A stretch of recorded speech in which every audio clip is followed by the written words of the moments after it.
नमस्ते दोस्तों, कैसे हैं आप लोग। Welcome back to my channel. दोस्तों, एक रूल आई थी micro and small business owners के पेमेंट के रिगार्डिंग कि अगर आपने टाइम पर माइक्रो एंड स्मॉल इंटरप्राइजेस से कोई चीज परचेज किया है या कोई सर्विसेज ली है, उसे पेमेंट नहीं किया तो आपको डिडक्शन उस ईयर में नहीं मिलेगा एक सर्टेन टाइमलाइन में। तो अब ये डिस्कशन चल रही है कि क्या एमएसएमई पेमेंट रूल क्या खत्म हो जाएंगे। ये किसी ऑफिशियल नोटिफिकेशन में नहीं है, ना ही ये गवर्नमेंट का ओपिनियन है। ये कुछ जो टैक्स प्रैक्टिशनर है उनका ओपिनियन है।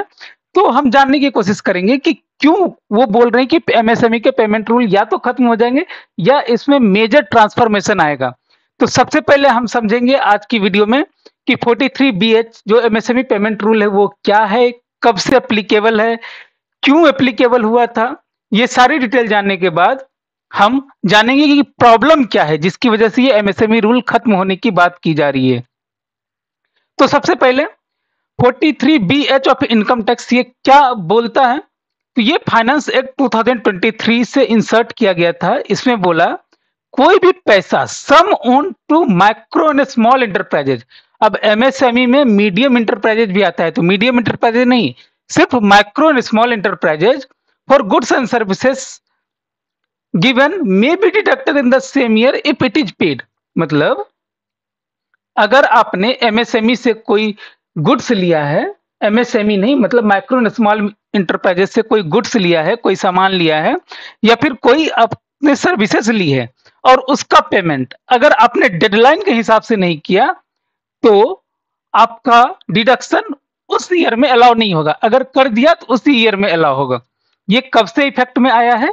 तो 1 अप्रैल 2024 से आया है असेसमेंट ईयर 24-25 के लिए। मतलब फाइनेंशियल ईयर 23-24 से भी ये एप्लीकेबल होगा। फाइनेंशियल ईयर 23-24 मतलब 1/4/2023 से 31/3/2024 के बीच में अगर आपने माइक्रो एंड स्मॉल मीडियम से कुछ परचेज किया है या कोई सर्विसेज ली है और उसका पेमेंट अगर आपने टाइम से किया है या नहीं किया है तो इस रूल के अकॉर्डिंग आपको डिडक्शन मिलेगा।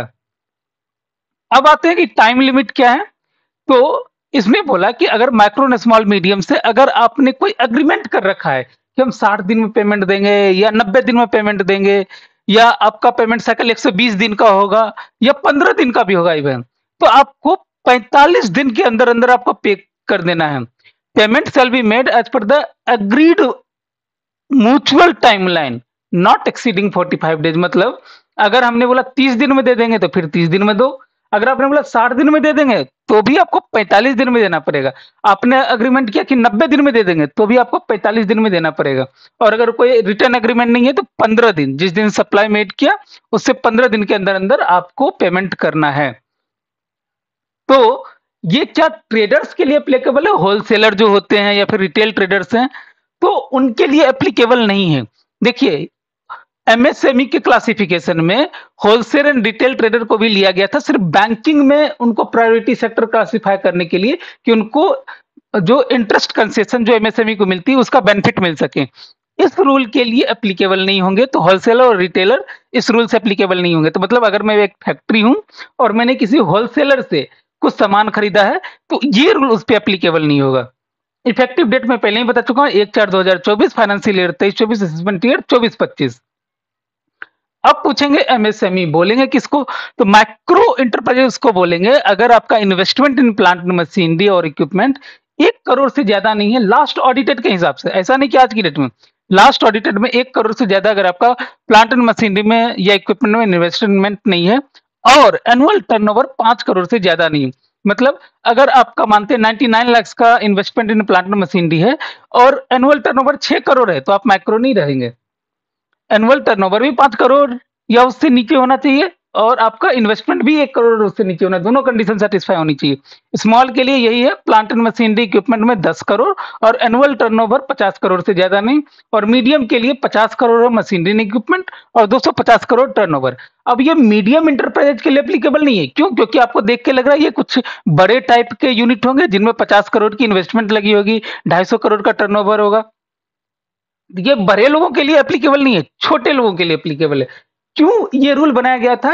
क्योंकि एमएसएमई को जो वर्किंग कैपिटल आसानी से प्रोवाइड हो सके। अगर मान लेते हैं एक कोई छोटे बिजनेसमैन है, उनको अगर एक हमने मानते हैं कि उनसे कोई गुड्स खरीदा और उसको हम पेमेंट 90 डेज के बाद दे रहे हैं, तो वो 90 डेज तक तो उनका पैसा फंसा हुआ रहा।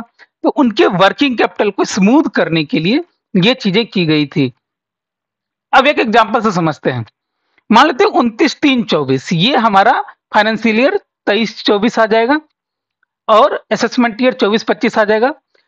तो अगर क्रेडिट पीरियड 60 डेज की थी, तो मेरा ड्यू डेट क्या होगा? यहां से 45 दिन ओनली। देखिए 29/3 से 13/5 45 दिन आएगा। हमको इसी डेट को पे करना होगा। अगर मैंने 60 डेज के अंदर भी पे कर दिया है तो भी हमें ये जो डिडक्शन है ये 23-24 में अलाउड नहीं होगा, ये 24-25 में अलाउड होगा। क्यों? क्योंकि ये जो पेमेंट हुआ है ये ड्यू डेट के बाद ये 24-25 में हुआ है। देखिए 25/5/24 is the part of financial year 24-25। इसी तरीके से मानते हैं कि अगर 29/3/24 को गुड्स खरीदा है, 30 दिन का क्रेडिट पीरियड है, 13/5/2024 ड्यू डेट है। अगर आपने पे कर दिया तो ये 23-24 में ही आपका, सॉरी ये अगर 60 दिन है, मैं यहाँ पर 60 दिन लिखना चाह रहा था।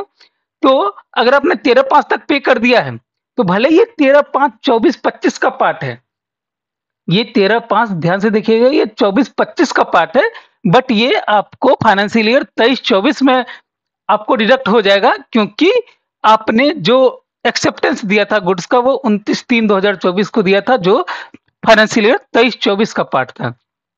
अगर ये 30 दिन होता तो ड्यू डेट भी ये 30 दिन, यहां से 30 दिन हो जाता, और फिर अगर 13/5 को अगर आपने पेमेंट दिया होता तो ये फिर 24-25 फाइनेंशियल ईयर में आपको डिडक्शन मिलता। आई नो कि ये थोड़ा सा टेक्निकल है, अगर आपको लगे तो आप एक बार पॉज करके इसे आप देख सकते हैं। उसके बाद देखिए 29/3/24 को आपने गुड सप्लाई का एक्सेप्टेंस दिया, कोई क्रेडिट पीरियड नहीं दिया, तो आपका ड्यू डेट क्या आएगा? 13/4/2024।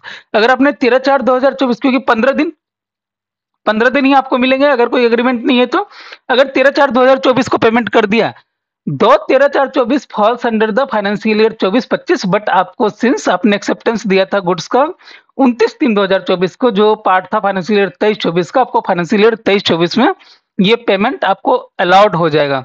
और अगर मानते हैं कि आपने 13/4 की जगह 13/5 को दिया था पेमेंट, ये 45 दिन के अंदर ही है, आप देखिए ये 45 दिन के अंदर है, लेकिन सिंस हमने एग्रीमेंट नहीं किया था तो हमको 15 दिन ही अलाउड होगा एज पर एमएसएमई एक्ट। तो ये आपका फाइनेंशियल ईयर 24-25 में जाएगा। इसके बाद अगर पेनाल्टी क्या है एमएसएमई को, अगर एमएसएमई नहीं, माइक्रो एंड स्मॉल इंटरप्राइजेज आप मानिए, एमएसएमई बोलचाल की भाषा में बोल देते हैं। अगर मैं एमएसएमई बोलो तो इस केस के लिए आप माइक्रो एंड स्मॉल ही मांगिएगा। तो इसमें क्या टाइम फ्रेम है, पेनाल्टी क्या है? लेट पेमेंट अगर दे रहे हैं तो हमको 3 times the bank rate notified by RBI, तो कंपाउंडेड इंटरेस्ट देना है 3 times the bank rate notified. मतलब आज की डेट में बैंक रेट है 6.75, इसका 3 गुना, तो 6×18 और ये 1.5% और, तो मतलब 19.5% के हिसाब से कंपाउंडेड इंटरेस्ट देना पड़ेगा। और किस दिन से इंटरेस्ट पेबल होगा? तो 15 दिन from the date of acceptance. आप देखो अगर कुछ नहीं कॉन्ट्रैक्ट बोला है तो 15 दिन होता है। अगर मानते हैं कि 15 दिन का आपको यहाँ पे एक्सेप्टेंस मतलब कि हमने सप्लाई किया गुड्स, ये नहीं जिस दिन हमने बोला कि मुझे 10 kg से सीमेंट भेज देना या 10 बोरी सीमेंट भेज देना, अब वो 10 बोरी सीमेंट आज की डेट से नहीं काउंट होगा, जिस दिन से वो मुझे डिलीवर हो जाएगा, जब मैं एक्सेप्ट कर लूंगा कि यस आज की डेट से मैं मानता हूं कि ये एक्सेप्टेंस हो गई, उस दिन से आपके ड्यू डेट काउंट होंगे। मतलब क्या हुआ? अब हो सकता है ना, मैंने किसी मैन्युफैक्चरर को बोला कि मुझे 1000 बोरी सीमेंट दे देना, अब उसके पास सीमेंट है ही नहीं, अब वो बनाने में जा रहा है, तो बनाने का टाइम मेरे ऊपर क्यों चार्ज हो? तो बनाने का टाइम मेरे ऊपर चार्ज नहीं होगा, जब वो सीमेंट मुझे डिलीवर कर देगा, मैंने उसे एक्सेप्टेंस दे दिया, इसी को हम अपॉइंटेड डेट बोलेंगे, वो एक्सेप्टेंस की डेट से हमारा ड्यू डेट काउंट होगा। तो हमें कब से ये इंटरेस्ट भी पेबल होगी? तो 15 days from the date of acceptance, इसी को अपॉइंटेड डेट बोलेंगे। इसके बाद क्या उद्यम पोर्टल पे आपको पता है कि एमएसएमई के रजिस्ट्रेशन के लिए आपको उद्यम पोर्टल पे एक रजिस्ट्रेशन मिलता है, तो क्या ये नेसेसरी है? ये नेसेसरी नहीं है, आप डिक्लेरेशन से भी काम चला सकते हैं, डिक्लेरेशन ले सकते हैं सप्लायर का। इसके बाद आप कैसे वेरीफाई करेंगे कि उद्यम रजिस्ट्रेशन नंबर कैसे ये वैलिड है या नहीं है, जो आपके सप्लायर ने दिया है? तो देखिए ये लिंक है, मैं आपको डिस्क्रिप्शन में दे दूंगा, इस पर आप क्लिक करेंगे तो इस तरीके से आपको ये खुल जाएगा। यहाँ पे आपको उद्यम रजिस्ट्रेशन नंबर डालनी है और कैप्चा डालेंगे, वेरीफाई करेंगे तो इस तरीके से आपको वेरिफिकेशन आ जाएगा, आप नाम वगैरह चेक कर सकते हैं इसमें। उसके बाद दोस्तों बेनिफिट क्या है? देखिए बेनिफिट एमएसएमई के लिए क्या है, मतलब माइक्रो एंड स्मॉल इंटरप्राइज के लिए, कि उनको पेमेंट साइकिल स्मूथ हो जाती है, क्योंकि 45 दिन या 15 दिन में आपके पैसे आ जाते हैं। उसके बाद आपके पास बार्गेनिंग पावर अच्छी हो जाती है। क्यों बार्गेनिंग पावर अच्छी हो जाती है? तो अगर मान लीजिए, अगर आपके पास कैश है, आपको पता है ना बिजनेस में कैश इज द किंग। अगर आपके पास कैश है तो आप जल्दी माल बना पाएंगे। आप उनको बोल पाएंगे कि ठीक है, मैं आपको 50 दिन की जगह मैं 30 दिन में गुड्स की डिलीवरी दे देता हूँ, मुझे प्राइस 1 रुपया ज्यादा करके दो। तो आपको बार्गेनिंग पावर बेटर हो सकती है, और डिस्प्यूट रिड्यूस होंगे। इसलिए डिस्प्यूट रिड्यूस होंगे क्योंकि जिस दिन एक्सेप्टेंस हुआ 15 दिन के अंदर अंदर पैसे मिल गए, तो आपको डिस्प्यूट रिड्यूस होंगे। लार्ज इंटरप्राइजेज को क्या फायदा है? उनको टैक्स प्लानिंग में, क्योंकि आप जल्दी जल्दी अगर पेमेंट कर देंगे तो आपको उसका डिडक्शन मिल जाएगा। कंप्लायंस एंड ट्रांसपेरेंसी, क्योंकि जो लार्जर इंटरप्राइजेज है, मान लेते हैं कोई लिस्टेड एंटिटी है, अगर उनकी दिखती है कि हमारे एमएसएमई की इतने ड्यू हैं, तो that is a negative sign, तो वो एक पॉजिटिव साइन उनको मिलेगा। और स्ट्रॉन्ग एमएसएमई इकोसिस्टम, मतलब आपको एमएसएमई का जो इकोसिस्टम है, मेक इन इंडिया जो है, उसको बूस्ट करने में आप हेल्प कर रहे हैं। बट अब ये क्यों कहा जा रहा है कि क्या ये रूल खत्म हो जाएंगे या इसमें चेंजेज आएगा? इसमें बहुत बड़ी प्रॉब्लम है कि ये रूल हो सकता है कि एमएसएमई से परचेज को ही नकार दे, कि हम इस एमएसएमई है, हम एमएसएमई से परचेज ही नहीं करेंगे। क्यों नहीं करेंगे? क्योंकि हमको तो 45 दिन में पैसे दे देने पड़ेंगे। हम एक काम करते हैं, इस एमएसएमई से एक ट्रेडर को खरीदवाते हैं, उस ट्रेडर से हम परचेज कर लेंगे। उस ट्रेडर पे तो ये रूल एप्लीकेबल नहीं, उसको मैंने 90 दिन में दूं, 120 दिन में दूं, जो भी मेरा एग्रीमेंट होगा वैसे दे दूंगा। दूसरी बात, हम मीडियम इंटरप्राइज वाले से खरीद लेंगे। अगर मान लेते हैं मैं कहीं से सीमेंट खरीद रहा हूँ, एक छोटी सीमेंट की फैक्ट्री है और एक बड़ी सीमेंट की फैक्ट्री है।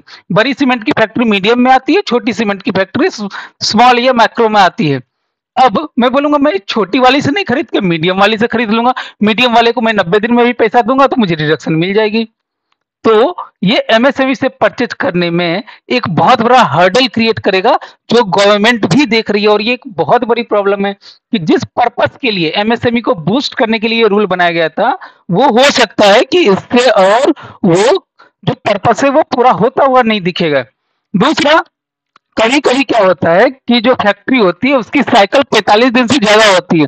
अब आप सोचो, आपसे किसी ने माल खरीदा और उसे बेचने हैं, वो बेच के पैसा लाएगा तभी आपको देगा। जनरली यही होता है बिजनेस में।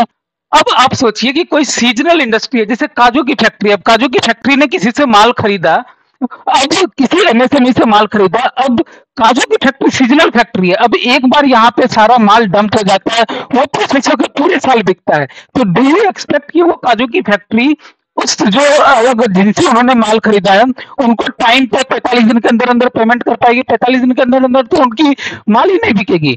तो दिस विल लीड कि बैंक उनको एडिशनल फंडिंग करे, और एडिशनल फंडिंग करेगा तो उनको एडिशनल इंटरेस्ट कॉस्ट आएगा।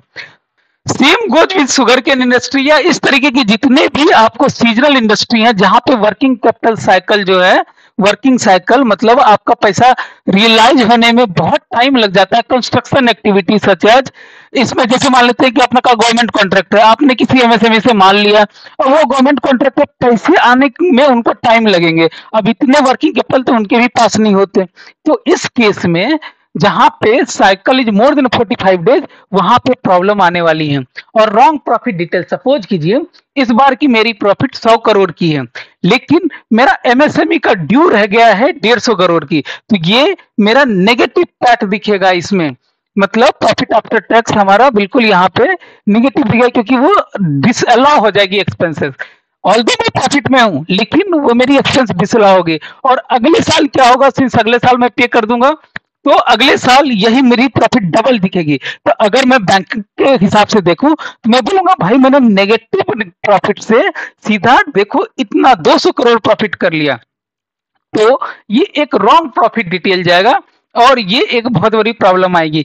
इस वजह से जो इंडस्ट्री है, जो स्टॉक होल्डर हैं, वो अपने अपने ही लेवल पे गवर्नमेंट से इसे चेंज करने का या फिर इसको हटाने की मांग कर रहे हैं। हटना तो नहीं चाहिए, बट मोस्ट प्रोबेबली ये चेंज होंगे। तो आज के लिए बस इतना ही। आई होप कि ये पूरी की पूरी वीडियो आपको समझ में आई है।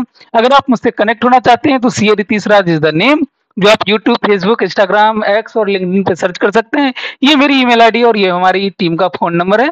आपको किसी भी प्रकार की इनकम टैक्स, जीएसटी, बैंकिंग, किसी भी प्रकार की प्रॉब्लम हो, आप इस पे कनेक्ट कर सकते हैं। आज के लिए बस इतना ही, मिलते हैं फिर से आपसे एक नई वीडियो के साथ। तब तक के लिए मेरी तीसरा signing off. Thank you so much.